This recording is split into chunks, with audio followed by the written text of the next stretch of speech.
सम्मानित साथियों, नमो बुद्धाय जय भीम। हमेशा की भांति एक बार पुनः हम लेकर उपस्थित हो चुके हैं। आज का क्रांतिकारी डॉक्टर अंबेडकर संदेश विषय है विदेशियों की गुलामी अगर दोबारा झेलनी पड़े तो वह आत्मनाश ही होगा। ये बात बाबा साहब कहते हैं। आज बाबा साहब इस बात को भी यहाँ पर कहते हैं अपने स्पीच में कि किस तरह से संविधान सभा में, संविधान समिति में किस तरह से बाबा साहब ने जगह बनाई। यहाँ तक कि बाबा साहब के लिए कांग्रेस की तरफ से संविधान सभा के दरवाजे ही नहीं, खिड़कियां ही नहीं, बल्कि रोशनदान भी बंद कर दिए गए थे। यदि उस कमरे में छेन थे तो उन्हें भी बंद कर दिया गया। बावजूद इसके कैसे, कितना संघर्ष करके बाबा साहब संविधान सभा में पहुंचते हैं, तो उस कटु अनुभव को आज के स्पीच में जिक्र करते हैं। सामान्य साथियों, इसलिए बेहद खास होने वाला है अंबेडकर संदेश। आपसे हमारा निवेदन है कि संदेश को अंत तक जरूर वाच करें। बैकग्राउंड आज हम नहीं दिखा पा रहे हैं, इसके लिए हम क्षमा प्रार्थी हैं, लेकिन अंबेडकर संदेश नियमित जारी रहे, इसी प्रतिबद्धता के साथ शुरू कर रहे हैं आज का डॉक्टर अंबेडकर संदेश। बाबा साहब डॉक्टर अंबेडकर संपूर्ण वाङ्मय खंड 40 से लेकर हम उपस्थित हुए हैं पेज नंबर 164 से 167 तक। आज का डॉक्टर अंबेडकर संदेश।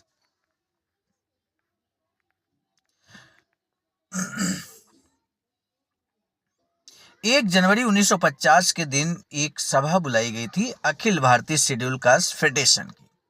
उसमें शेड्यूल कास्ट फेडरेशन के महासचिव का भाषण होता है, संक्षिप्त भाषण है, और उसके बाद बाबा साहब का स्पीच होता है, वो हम आपके समक्ष रखने जा रहे हैं।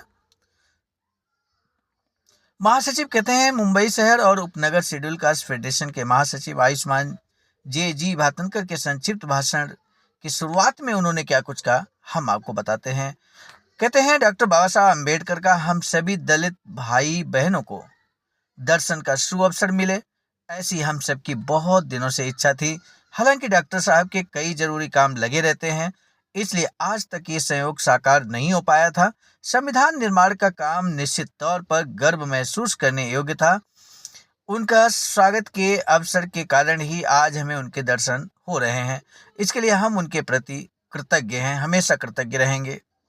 उनके बाद समारोह के अध्यक्ष आयुष्मान डीपी गंबरे, इन्होंने पहले डॉक्टर बाबा साहब अम्बेडकर को फूल माला अर्पण की, उसके बाद सोने का बक्सा और 2000 रुपये की राशि दी।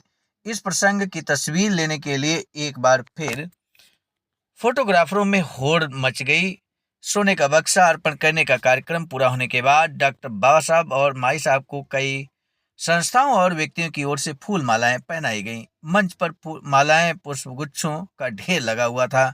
अंत में तालियों की गड़गड़ाहट के बीच डॉक्टर बाबा साहब अम्बेडकर भाषण के लिए उठ खड़े हुए। उन्होंने कहा, प्रिय बहनों और भाइयों, आज के कार्यक्रम में आने के लिए पहले मैं तैयार नहीं था, क्योंकि मुंबई आने के बाद जो कार्य निपटाने थे वे बहुत महत्वपूर्ण थे। उन कार्यों के मध्य में आज के कार्यक्रम के लिए समय निकाल पाना मुश्किल लग रहा था, लेकिन आज यहाँ इतने लोग इकट्ठा हुए हैं, ये देखकर तथा मुझे देने के लिए आपने जो ये बक्सा बनाया है, उसे देखकर मुझे लग रहा है कि आज अगर मैं यहाँ उपस्थित नहीं रहता तो इतने बड़े जन समुदाय को निराश कर देता। इतना ही नहीं, आपके द्वारा खर्च किया गया पैसा बेकार चला गया ऐसा लगता। इसलिए आज आप लोगों को आनंद ही हुआ ही होगा, और मेरी नज़र में भी ये बात संतोषजनक, आनंददायी और समयोचित है। आज आप लोगों ने सभा का आयोजन किया और मुझे ये सोने का बक्सा दिया। असल में ये सब करने की वैसे कोई विशेष आवश्यकता नहीं थी। मेरी अध्यक्षता में और मेरे नेतृत्व में कई दिनों से कोई सभा नहीं हुई थी, और मुझे भी आप लोगों से 2 शब्द कहने की जरूरत नहीं पड़ी थी। इसलिए कुछ लोग ऐसा कह रहे थे कि मैं दिल्ली में रहता हूँ, इसलिए अन्य प्रांतों में भी और कुल मिलाकर राजनीतिक हल्के में मेरे पैरों के नीचे की रेत खिसकती जा रही है। ऐसी सोच रखने वाले और मानने वाले लोग यहाँ हों तो उन्हें पता चला होगा कि मेरे पैरों के नीचे की रेत बह नहीं गई है, बल्कि और मजबूत हो गई है। तालियों की गड़गड़ाहट के बीच बाबा साहब अपने भाषण को कंटिन्यू करते हुए कहते हैं, किसी राजनीतिक दल की ओर से बुलाई गई इतनी बड़ी सभा अन्य किसी राजनीतिक नेता की अध्यक्षता में हुई हो ऐसा मुझे नहीं लगता। सिनेमा देखने के लिए जैसे कुछ लोग जाते हैं, उसी तरह कुछ लोग एक आध दो नेताओं को देखने के लिए जाते हैं। लेकिन अपने राजनीतिक दल के नेतृत्व में आज भी इतनी प्रचंड सभाएं होती हैं, इससे मुझे लगता है कि हमारे संगठन का अभी विघटन नहीं हुआ है।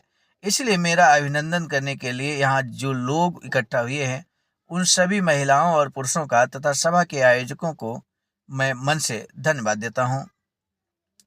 तालियों की प्रचंड गड़गड़ाहट के बीच बाबा साहब एक बार पुनः कहते हैं, अपने राष्ट्र का संविधान लिखने की जिम्मेदारी मुझ पर आई। ये एकमेव स्थिति है।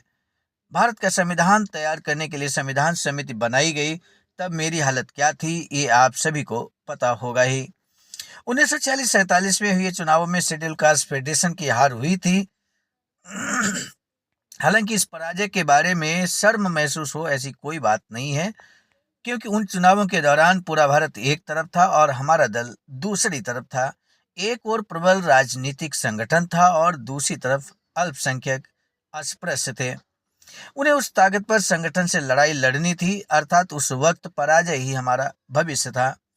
लेकिन हारने के बाद रुकने से कैसे काम चलता? हम लोगों को किसी प्रकार संविधान समिति में शामिल होना था। अस्पृश्यों के राजनीतिक अधिकार संविधान समिति के सामने रखने का मौके की तलाश में हमारे प्रतिनिधि थे। वह प्रसंग बड़ा ही कठिन था। कांग्रेस और शेड्यूल कास्ट फेडरेशन के बीच कड़ा विरोध था और इसी कारण इस दल का संविधान समिति में प्रवेश न होने देने का कांग्रेस ने निश्चय किया हुआ था। कांग्रेस ने मेरा संविधान समिति में जाना हर तरह से असंभव कर रखा था। आखिर मैंने बंगाल प्रांत से प्रवेश पाने का मार्ग ढूंढ निकाला और वहां गया। अस्पृश्य वर्ग के अधिकार उन्हें मिले, हिंदुओं के राज्य में उन्हें कुछ सहूलतें मिले, बस इतना ही मेरा सीमित उद्देश्य था। राष्ट्र का संविधान निर्माण करूं, यह मेरी महत्वाकांक्षा नहीं थी। जहां समिति की सदस्यता भी मुझे नहीं मिल पा रही थी, वहां मैं अधिकार से कुछ बेहतर कर पाऊंगा, ऐसी कल्पना करना भी मेरे लिए संभव नहीं थी। उन्होंने तय किया था कि किसी को भी अंदर आने देंगे, लेकिन डॉक्टर अंबेडकर को नहीं। संविधान समिति के दरवाजे मेरे लिए बंद थे, खिड़कियां भी बंद की गई थीं, आसपास के छेद भी बंद कर दिए गए थे। लेकिन आपके प्यार और स्नेह की बदौलत मैं अंदर पैर रख पाया और विधि लिखित ऐसा था कि जिसे अंदर पैर नहीं रखने देने का निश्चय लोगों ने किया था, उसी को ये बड़ी जिम्मेदारी सौंपी गई। जो कुछ भी हुआ बहुत ही सौभाग्य का कारण हुआ, क्योंकि इतना महान कार्य करने का मौका इंसान को कभी कभार ही मिलता है। ये बात मेरे लिए गौरवमयी है, उसी प्रकार आपके लिए भी है। तालियों की गूंज एक बार पुनः होती है। वैसे देखा जाए तो मैंने इसमें कुछ खास नहीं किया है, लेकिन इस कार्य से एक बात सिद्ध हो जाती है कि पूरा हिंदू समाज मानने लगा है। पिछले 20 सालों से मुझ पर कई तरह के आरोप लगाए जाते रहे हैं। मैं और मेरा दल राष्ट्रद्रोही है, ये अंग्रेजों का साथी है, मुसलमानों का पिछलग्गू है। इस प्रकार के आरोप, निहायत झूठे किस्म के आरोप मुझ पर किए जा चुके थे। महत्वपूर्ण बात यह है कि हम ऐसे नहीं हैं। इस बारे में अब उन लोगों को यकीन हुआ है। 20 सालों से हमारे दल पर जो कलंक लगा था, वह अब धुल गया है। शेड्यूल कास्ट फेडरेशन एक सुसंगठित, मजबूत राजनीतिक रूप अख्तियार करने वाला, लेकिन राष्ट्रद्रोही कृत्य में कभी भी शामिल नहीं होने वाला दल है। इस बारे में सबको यकीन हुआ है। आज की राजनीति में मैं अब जाना नहीं चाहता, लेकिन कुछ बातें कहने का मन अवश्य हो रहा है। पहली पहले हमारी राजनीति शत्रुता की बुनियाद पर हुआ करती थी। कांग्रेस वाले हमें और हम कांग्रेस वालों को दुश्मन की तरह मानते थे। मुझे लगता है कि पहले अस्पृश्य वर्ग के सभी नेता कुछ संकीर्ण नजरिया रखते थे और उसी के अनुसार बर्ताव भी करते थे। मैं खुद भी कुछ हद तक इस दोष से ग्रसित था। हमें लगता हमारा क्या होगा, हिंदुओं के हाथ में राजनीतिक सत्ता आई तो क्या होगा, लेकिन राजनीति का ये रुख हमें बदलना ही होगा। हम अपने लोगों का हित करते देखा करते थे, उस बात को आगे जारी तो रखना ही होगा। लेकिन साथ ही साथ अब एक बात हमें पक्की तौर पर ध्यान में रखनी होगी, अपने देश को मिली आज़ादी को कैसे बरकरार रखा जा सकता है, इस बारे में हमें सोचते रहना होगा। पहले भी आज़ादी मिलने के बाद हमारे देश को पराश्रित रूप में गुलामी को जीना पड़ा है। पहले मुसलमानों ने और फिर अंग्रेजों ने हमारी आज़ादी छीनी है। आज़ादी की जितनी जरूरत ऊंचे वर्ग के लोगों को है, उतनी ही जरूरत निम्न वर्ग के लोगों को भी है। अंग्रेजों की गुलामी से हम आज़ाद हुए हैं, लेकिन अब फिर विदेशियों की गुलामी अगर हमें करनी पड़े तो ये बात बड़ी दुर्भाग्यपूर्ण और कष्टदायी होगी। सामान्य साथियों, यही तो विषय है आज के डॉक्टर अम्बेडकर संदेश का। बाबा साहब कहते हैं, इसीलिए इस देश की आज़ादी की रक्षा करना भी हर एक व्यक्ति का अपना कर्तव्य मानना होगा। इस देश पर अंग्रेज लोग राज करते थे, तब किसे क्या हक दें, किस दल को कब क्या अधिकार दें, इस बारे में वे ही निर्णय किया करते थे। उस वक्त हमने अन्य दलों के साथ दूरी बनाए रखी थी, लेकिन अब अंग्रेज नहीं है, इसलिए अन्य दलों के साथ मिलजुल कर रहने की नीति हमें अपनानी होगी। सुलह बातचीत आदि के उनके साथ अच्छे संबंध बनाए रखने होंगे। हम अल्पसंख्यक हैं, राज्य के संविधान के जरिए भले हमें कुछ जगह मिले, कुछ नौकरियां मिले, लेकिन हम रहेंगे अल्पसंख्यक ही। अगर सही ढंग से हमें अपना विकास करना है तो किसी न किसी दल के साथ अथवा वर्ग के साथ हमें हाथ मिलाना ही होगा। अर्थात पुराना बैर और पुरानी शत्रुता हमें भुलानी पड़ेगी। हमारा शत्रु कौन है, मित्र कौन है, ये पहचानना हमें आना चाहिए और हमें अपनी शक्ति बढ़ाने की कोशिश करनी चाहिए। पहले जैसा अलग रहना अब नहीं चलने वाला। कांग्रेस हो, सोशलिस्ट हो, किसान मजदूर पक्ष हो, किसी भी दल के साथ सहमत होते हुए हमें एक बात का ध्यान रखना है कि हमारा संगठन ना टूटे। व्यक्ति के तौर पर इंसान की कोई कीमत नहीं होती। आज कांग्रेस और राजनीति में मेरी जो पूंछ है वह इसीलिए है कि मेरे पीछे शेड्यूल कास्ट फेडरेशन का संगठन है। जिस दिन इस संस्था का सहारा हट जाएगा, उस दिन से राजनीति में मेरा स्थान भी खत्म हो जाएगा। इसीलिए देश की रक्षा की भावना मन में रखते हुए, भावी राजनीति के दोस्त दुश्मनों को पहचानते हुए, अपना बिना खोए चौकन्ने रहकर शेड्यूल कास्ट फेडरेशन के नेतृत्व में हमें आगे बढ़ना होगा। देश की राजनीतिक पार्टियों का भविष्य क्या है, ये निश्चित तौर पर आज कोई नहीं बता सकता। चुनाव होने तक राजनीति किस करवट बैठेगी कोई नहीं कह सकता। चुनाव पैसों के बल पर लड़े जाते हैं। अब तक शेड्यूल कास्ट फेडरेशन ने जो राजनीति की, उसमें पैसों का कोई स्थान नहीं रहा है। इस दल के लोग दरिद्र तथा गरीब होने के कारण बड़ी रकम जुटने की कोई उम्मीद भी नहीं थी, लेकिन अब इस पार्टी के हर सदस्य को 4 आने देकर एक चुनाव फंड खड़ा करना होगा। शेड्यूल कास्ट फेडरेशन को आप फंड खड़ा करने का आंदोलन खड़ा करना होगा। All India schedule caste federation working committee में इसका प्रस्ताव भी पारित हुआ है। स्वयं सेवक अब इस काम के लिए घर घर जाएं। भाइयों और बहनों, आपने मेरा सम्मान किया, इसके लिए आभार व्यक्त कर मैं आपसे विदा लेता हूं। तो सामान्य साथियों, आज के डॉक्टर अंबेडकर संदेश में एक महत्वपूर्ण बात जो बाबा साहब ने कही, उस पर आपका ध्यान जरूर गया होगा। बाबा साहब कहते हैं कि हमें वर्तमान परिदृश्य में राजनीति किस तरह से करनी है, जबकि देश आजाद हो चुका है। पुराना बैर और पुरानी शत्रुता हमें भुलानी होगी। हमारा शत्रु कौन है, मित्र कौन है, ये पहचानना हमें आना चाहिए और हमें अपनी शक्ति बढ़ाने की कोशिश करनी होगी। पहले जैसा अलग रहना अब चलने वाला नहीं है। कांग्रेस हो, सोशलिस्ट हो, कोई भी पार्टी हो, उसके साथ हमें गठबंधन करना होगा। गठबंधन की बात बाबा साहब यहाँ कहते हैं, लेकिन एक बात और कहते हैं कि अपना हमारा जो संगठन है वो नहीं टूटना चाहिए।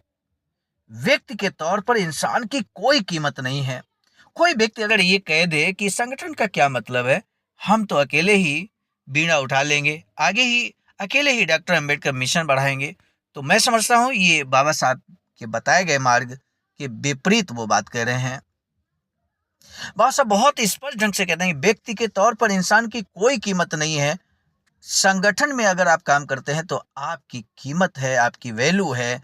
इसलिए सम्मानित साथियों, हमारा आपसे अनुरोध है कि आप ऐसे संगठन से जुड़ें जो बाबा साहब के मिशन को आगे ले जाने का कार्य करें, बाबा साहब की अधूरी इच्छा को पूरी करने का कार्य करें, बाबा साहब के अधूरे मिशन पर निरंतर प्रयत्नशील हो।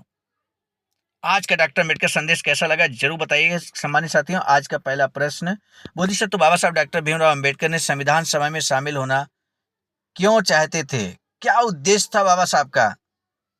हालांकि उससे बड़ा उद्देश्य बाबा साहब ने हासिल किया, लेकिन शामिल होने से पहले क्या मंशा थी बाबा साहब की, किस उद्देश्य के साथ वो शामिल होना चाहते थे? अगर आपने ध्यान से डॉक्टर अम्बेडकर संदेश को सुना है तो निश्चित आप बता पाएंगे। बाबा साहब डॉक्टर अम्बेडकर ने संगठन हित के लिए घर घर जाने को क्यों कहा, और संगठन और व्यक्ति के बीच में एक कोटेशन जो अभी हमने जोड़ देकर आपको बताया, वो क्या है जरूर बताइएगा। आज के डॉक्टर अम्बेडकर संदेश को समाप्त करने से पहले हम आपको बता दें, हम लेकर उपस्थित हुए थे मिशन नायक बुद्धमित्र मुसाफिर सर, राष्ट्रीय अध्यक्ष आवाजकर नई दिल्ली की प्रेरणा में, और साथ ही साथ संकलनकर्ता के रूप में परम आदरणीय विजय कुमार बौद्ध जी, प्रांतीय कोषाध्यक्ष आवाजकर बिहार, प्रस्तुतकर्ता के रूप में मैं स्वयं सर्वजीत आर्य, राष्ट्रीय मीडिया प्रभारी, आईटी सेल आवाजकर नई दिल्ली। पुनः मिलेंगे नए डॉक्टर अम्बेडकर संदेश में। यदि आप हमारे चैनल पर पहली बार आए थे तो फिर अब चैनल को सब्सक्राइब